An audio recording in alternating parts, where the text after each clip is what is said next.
Hello Algebra 1 students, this is Mr. Wilsey. In this video, we're going to be taking a look at the objective on rules of exponents. Now, this, in my experience, has been one of the most difficult objectives for Algebra 1 students. And this test in particular is difficult, partially because it's not real easy to know when you've reached a final answer. But on top of that, you have to juggle around all these different rules and you have to apply them in a certain order, and it just gets confusing. So I completely understand the difficulty of this objective. So let's take a look at it one problem at a time. Let's look at number 1 here. So we have an expression with x's, y's, and z's raised to different exponents, and we have to write it in its simplest form. Now we can take a look at just the x's to start out with. All right, so x to the fourth divided by x to the fourth. When you have powers and you're dividing them, what do you do with the exponents? You subtract. 4 minus 4 is 0. So in the next line, we would say that x is raised to the 0 power. Now let's take a look at the y's. We have y to the negative first divided by y to the negative fifth. Again, we subtract exponents. Negative 1 minus a negative 5 is the same thing as negative 1 plus 5, which is positive 4. So our y is going to be raised to the positive fourth power. Now let's take a look at our z's.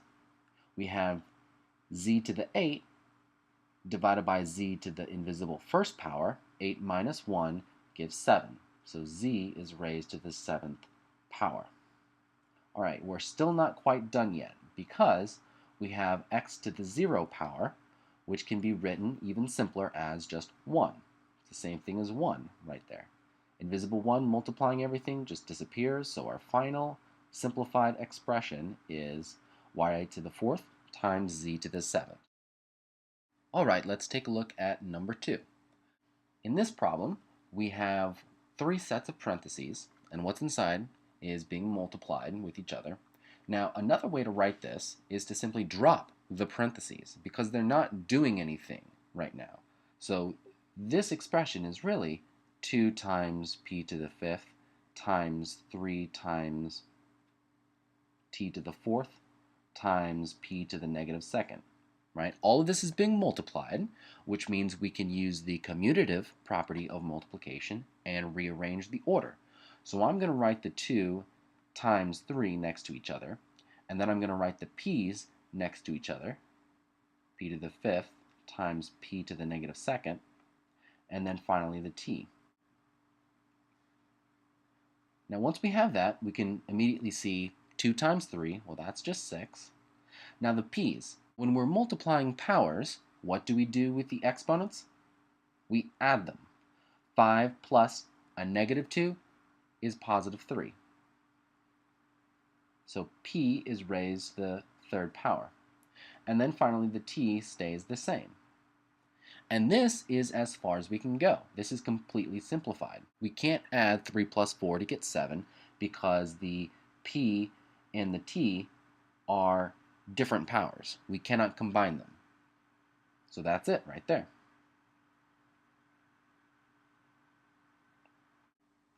All right, next let's take a look at number 3. So here we have q squared times, in parentheses, q to the 6th power, which is raised to the negative 4th power. So in this case, the first thing that we should do is raise the q to the 6th to the negative 4th power. So this we're going to bring in. Now, when we raise something like q to the 6th to the negative 4th power, what do we do with the exponents? We have to multiply the exponents. So the first step in simplifying this expression is to write the q squared again, stays the same for now, times q to the negative 24th power. So now, just like we did with the p's up here, we have 2 powers being multiplied together. What do we do with the exponents? We add them. 2 plus a negative 24 is negative 22. All right, we're not quite done yet because it is illegal to have a negative exponent. So how do we deal with that negative exponent? Well, we can write this with a positive exponent, q to the positive 22nd power, except it needs to be on the bottom of a fraction. And what goes on the top up here? Well, invisible 1 comes out of nowhere. Okay? So that is our final expression right here, 1 over q to the 22nd power. Let's take a look at number 4 now. Now number 4, this is very similar to number 1, and just like in number 1, we treated everything differently. So let's first of all look at the numbers. 2 divided by 10, you could write that as 0.2, or you could simply just simplify the fraction. That would be 1 over 5. All right, then let's take a look at the x's. Well, x to the negative 3 divided by x, what do we do with the exponents? In this case, there's an invisible 1 down there. We subtract the exponents since we are dividing. So that would be negative 3 minus a positive 1, which is negative 4. So that means that the x is going to have an exponent of negative 4. All right, are we done yet here? No, not quite, because just like in the last problem, we cannot have a negative exponent. And look at how we dealt with it then. We moved the thing that's being raised to that exponent to the bottom of a fraction and replaced the exponent with the positive one. All right, so in order to do that with this problem, what we would do is 1 over 5 times x to the positive 4th power. And that's it. We are done. All right, let's take a look at number 5 now, all the way up here. All right, so here we have 2 times x to the 6th divided by y to the 4th, and that quotient is being raised to the negative 3rd power. All right, so how in the world do we begin to tackle this? Well, that negative 3, that exponent, needs to be attached to everything inside the parentheses. So that means that the first step in simplifying this expression is going to be to write out 2 to the negative 3rd power times, I'll write it in parentheses, x to the 6th to the negative 3rd power divided by y to the 4th, which is raised to the negative 3rd power. Okay? Now, the next step after that is going to be to do the same exact thing that we did in number 3. Right here, when we had q to the 6th raised to the negative 4th power, we multiplied the exponents to get negative 24. We're going to do the same exact thing here. I'm going to keep the 2 to the negative 3rd the same for right now. But right here, we're going to multiply the exponents. So x to the negative 18, and then divided by y to the negative 12th power. All right, now we're not done yet because we have 3 powers, each of which with a negative exponent. Now remember the way to deal with negative exponents, just like we did in number 3 again, is to move the thing that has a negative exponent to the opposite side of the fraction. So watch what we're going to do. The y, we're going to make it have a positive exponent, but it's going to be on the top of the fraction. And then similarly, the 2, we're going to make it have a positive 3 exponent, but it's on the bottom of the fraction. And same thing with the x. We'll have a positive 18 as the exponent. And there's one last step. We need to simplify 2 to the 3rd power. That is simply 8. Everything else will stay the same. That is it. That is the simplified expression for number 5. Okay, now let's look at number 6. All right, here, the first thing that you should see is that h is raised to the 0 power, which is that whole thing is equal to 1, so it disappears. So we can write out 3g squared divided by g cubed. All right, now we have g squared divided by g cubed. What do we do with the exponents? We subtract them. So 2 minus 3 is negative 1. So 3 times g to the negative 1. Now we can't have a negative exponent, so what do? We need to put it to the opposite side of the fraction.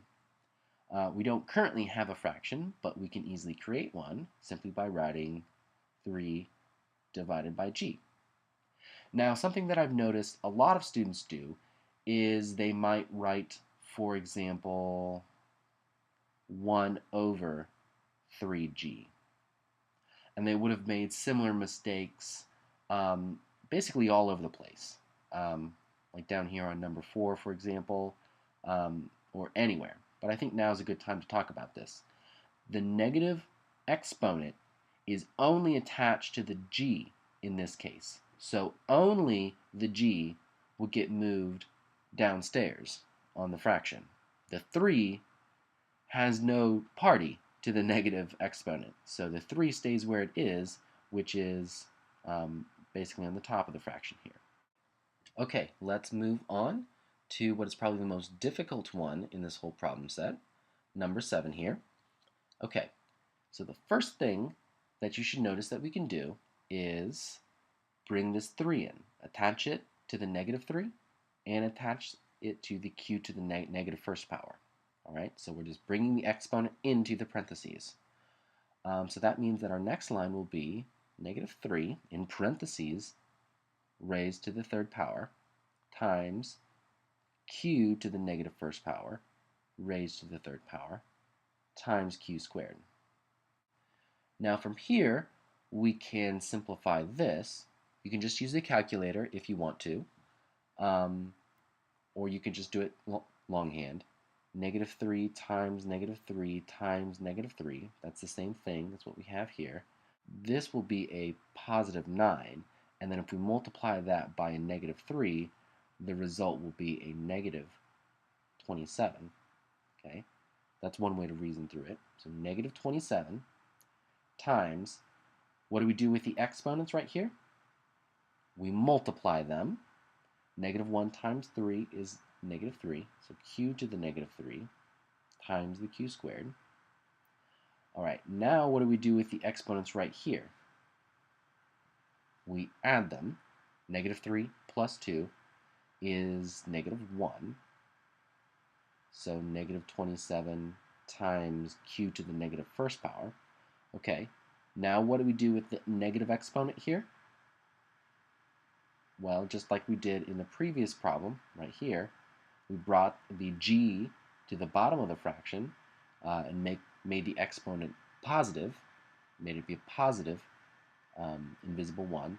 So this is going to be equal to negative 27 divided by q to the positive invisible 1 power, which it's invisible so it goes away. So that is it, negative 27 divided by q. Okay, time for the last problem here, which actually should be one of the easiest ones because you've done this a lot. You have evaluated expressions since the beginning of the class. So we are to evaluate this expression for these specific values of a and b. So let's just write out what the expression is, except replace a in parentheses with negative 2,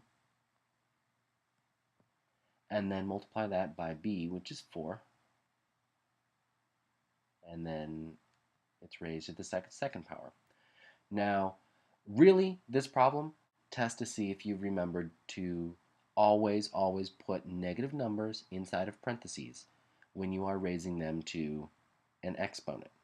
Okay, so you don't really need to do it with the positive 4 here, but you do need to do it with the negative 2. So like I said, you could have just easily put this into the calculator, and you would have gotten the correct answer if you had remembered to put that in parentheses. I just wanted to show you a long way to do it. Okay, so that is it for this objective. I hope that now it is a little bit easier for you to manipulate these expressions, and that you are ready to do your retake.